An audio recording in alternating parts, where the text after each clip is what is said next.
Electronic signatures are becoming more and more used, and I will have a look at the benefits of going from traditional signatures to electronic signatures. What we want to achieve is that we want somebody to sign a contract, a document, or confirm to some consent. So the typical use case is that as an organization, you have a document, you want to send that to the user and receive it, a signed contract back. Of course, the classic process of doing that, unless you can actually attract the user to come to the office, is that you have the document in your business system, you print it, it's sent in the post, the user receives it a few days later, signs it, puts it in an envelope, send it by post back, where it's scanned and sent into the business system. And of course, this is a time-consuming process and it's a costly process. Of course, we see now more and more contracts are sent by email. So you take the contract, you send it by email. This typically means that the user has to print it, the user will then sign it, and then send it back with post. Then you still have to scan it to get it into the business system. Or if the user has a scanner or a camera, you can request the user to do that, send it by email back. Then it needs to be saved and in the business system.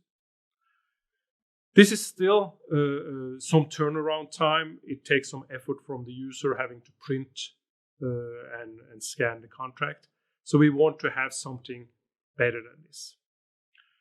And this is where we go to real electronic signatures. In this case, you use an e-signature provider, for example, Signicat. When you want the user to sign, you have him typically on the web page, you redirect him to the signing page after having uploaded the document to the signature provider. The user will then view the document and can sign it electronically. Then it's downloaded directly into the business system. The advantages are, of course, that this is a much smoother process. It's easier for the user and it's less work for the business to do this. And also the time is much shorter. You get the result immediately. You have some direct cost savings. Of course, you save the postal or courier costs of sending this. You save a lot of manual work.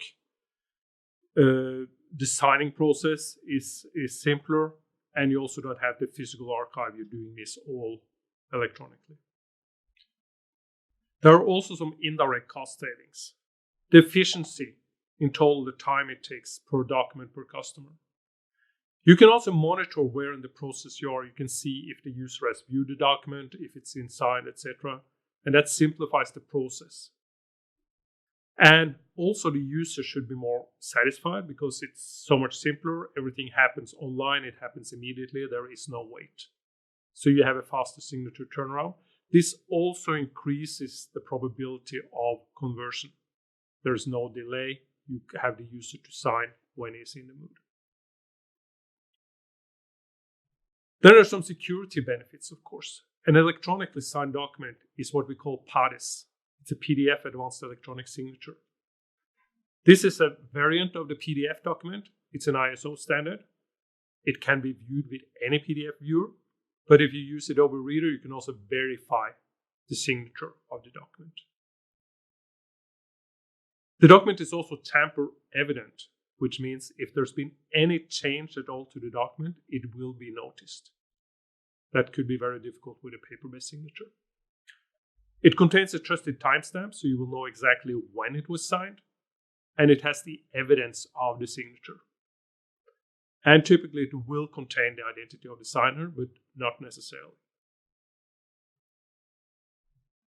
This example shows a tampered document in Adobe Reader. You will get a warning that there is a problem with the document, and in this case you will see that the document has been altered or corrupted since it was signed. So then you know you cannot really trust this document because this is not exactly what was signed. So how is the actual signature process? How do you get this electronically signed document?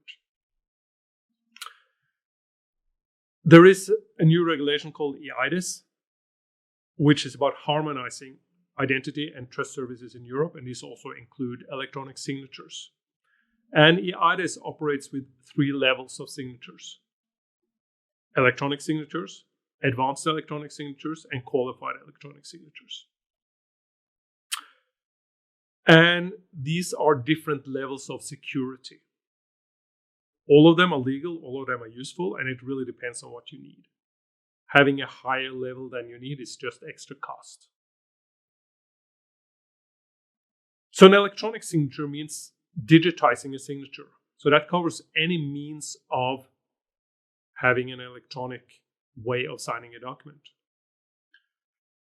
The simplest solution from Signicat is called InkSign, and this is simply a scribble on the screen.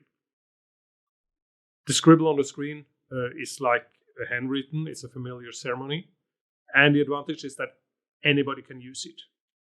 Of course, the challenge is there's little or no evidence of who actually did sign, who the user was. Is this sufficient? Well, it depends on your use case. If you're already in a workflow where you have identified a user by some other means, this could be sufficient. If you're at a place where you have physically met the user and you can just sign on the screen, well, it's sufficient as well. So it really depends what you need. The advanced electronic signature typically uses an available EID, electronic identifier, which is used a lot in the Nordic, and we see they're coming more and more throughout Europe now. This provides a strong user identification because the user has already been verified. Like with Bank ID in Norway, for example, the user has been onboarded by the bank, his identity has been verified, and he can then use this EID also to sign the document. And then you will have evidence of the user identity within the actual document. So you would typically have an EID, or you could have a process where in the signing process, the user would upload a copy of an ID paper, a photo of an ID paper, and take a self-portrait.